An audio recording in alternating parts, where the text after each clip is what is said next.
नमस्कार बच्चों, कक्षा 10 की विज्ञान की बुक में हमारा पाठ 5 तत्वों का आवर्त वर्गीकरण ये चल रहा था। तो इससे पिछले वीडियो में मैंने आपको जो है न्यूलैंड का अष्टक नियम, डायबराइनर की त्रिक समूह का नियम और तत्वों की संयुक्ता कैसे ज्ञात की जाती है उनके परमाणु क्रमांक और इलेक्ट्रॉनिक विन्यास के आधार पर, ये आपको बताया था। आज की इस वीडियो में आपको जो मेंडलीव थे जिन्होंने जो है नींव रखी तत्वों को वर्गीकरण करने की, सबसे महत्वपूर्ण जो है भूमिका निभाई तत्वों के वर्गीकरण में, उनके नियम के बारे में इसमें पढ़ेंगे। ठीक है, तो जानते हैं उनका नियम है। मेंडलीव के आवर्त नियम का उल्लेख कीजिए। हमें इसमें बताना है कि मेंडलीव का आवर्त नियम क्या था करके, उन्होंने किस आधार पर जो है तत्वों को वर्गीकृत किया था। ठीक है, वैसे जितने भी वैज्ञानिक थे मेंडलीव से पहले या मेंडलीव के समकालीन, सभी ने जो है परमाणु भार के आधार पर ही तत्वों को वर्गीकृत किया था। ठीक है, तो देखते हैं इनके बारे में। सन 1869 में रूसी रसायनज्ञ, रूस के ये एक रसायन शास्त्री थे, मेंडलीव ने तत्वों के वर्गीकरण के लिए उनके परमाणु भारों को आधार माना। ठीक है, पर इन्होंने भी जो है परमाणु भार के आधार पर जो है तत्वों को वर्गीकृत किया। उन्होंने पाया कि यदि तत्वों को उनके परमाणु भारों के वृद्धि क्रम में रखा जाए तो एक निश्चित अवधि के पश्चात समान गुणों वाले तत्वों की पुनरावृत्ति होती है। यदि तत्वों को जो है उनके परमाणु भार के वृद्धि क्रम में रखते हैं हम, तो एक निश्चित अवधि के पश्चात, जैसे कि अष्टक नियम में था न्यूलैंड के, कि 7 स्वरों के बाद दोबारा से पुनरावृत्ति होती है पुराने वाले तत्वों के साथ, जो नए वाले तत्व उस सुर के अनुसार जुड़ते जाते हैं। ठीक है, तो वैसे ही इन्होंने भी कहा है कि एक निश्चित अवधि के पश्चात जो है समान गुण वाले तत्वों की पुनरावृत्ति होती है। जो समान गुण वाले तत्व होंगे वो पुराने वाले जो तत्व होगा उसके गुणों के साथ समानता रखते हैं। उनके अनुसार जब तत्वों को उनके परमाणु भार में वृद्धि क्रम में रखा तो उनके भौतिक और रासायनिक गुणों में एक ही प्रकार की आवर्तिता पाई गई। यानी कि आवर्तिता मतलब जैसे कि पहला तत्व था और उसके नीचे तत्व आया हमारा अष्टक नियम के अनुसार 8वें नंबर पे। ठीक है, वहाँ हमने किसका यूज़ किया था, अ, ली लिथियम से यूज़ किया था। और 8वें नंबर पर हमारे नीचे तक तो आ रहा था कौन सा, ठीक है, तो वो Na के गुणों के समान समानता व्यक्त कर रहा था। तो इसमें भी क्या होगा, जब उनके परमाणु भारों के आधार पर हम जब तत्वों को रखते हैं तो उनके भौतिक और रासायनिक गुण जो होते हैं उनमें समानता पाई जाती है। तो ऐसा जो है इन्होंने अपने नियम के आधार पर व्याख्या की थी। तो उन्होंने अपना ये नियम दिया था। अगर आपको उल्लेख करने के लिए आता है तब इसी तरह से आप उल्लेख करके बताएंगे आंसर में।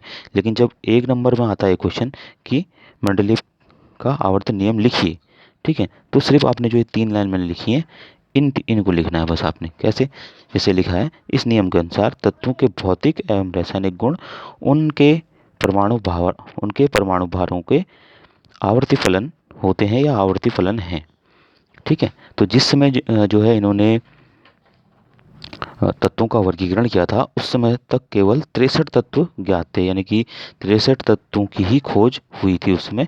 तो उनके ही आधार पर जो है इन्होंने अपनी सारणी बनाई थी और उस सारणी के अनुसार तत्वों को जो है अपनी सारणी में वर्गीकृत किया था, जो आज भी जो है प्रचलन में है। कहीं कहीं पर थोड़ी इसमें विसंगतियाँ थी इनके नियम में, जिनको बाद में जो है सही किया गया, उसको हम भी दूसरे नियम में पढ़ते हैं। ठीक है, ये मेंडलीव का आवर्त नियम है जो परमाणु भारों के आधार पर तत्वों को जो है वर्गीकृत किया गया। ठीक है, ये आप समझ गए होंगे कि जो है उनका नियम क्या था करके। अब हम जो है जो आधुनिक आवर्त नियम है उसको जानते हैं कि आधुनिक आवर्त नियम क्या था करके। तो उसको कैसे जो है उसमें तत्वों को कैसे रखा गया।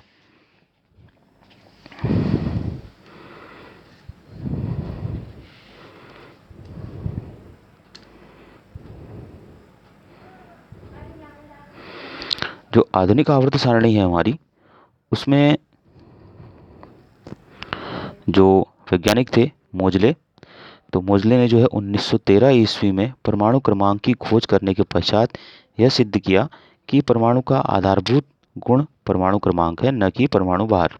तो जो मोजले थे उन्होंने जो है जो मेंडलीव की आवर्त सारणी थी उसमें जो विसंगतियाँ थी उनको दूर किया, और जो है परमाणु क्रमांक की खोज होने के पश्चात जो उन्होंने सिद्ध किया कि जो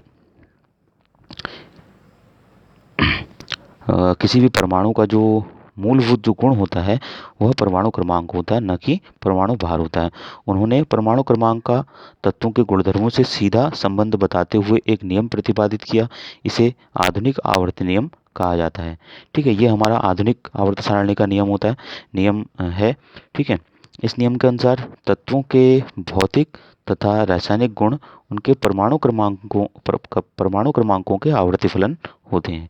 तो जो आधुनिक आवर्त सारणी है हमारी, उसमें जो उसका बेस है वो है परमाणु क्रमांक, यानी कि एटॉमिक नंबर। ठीक है, तो उनके आधार पर जो है, परमाणु क्रमांकों के आधार पर ही जो है आधुनिक आवर्त सारणी निर्मित हुई है।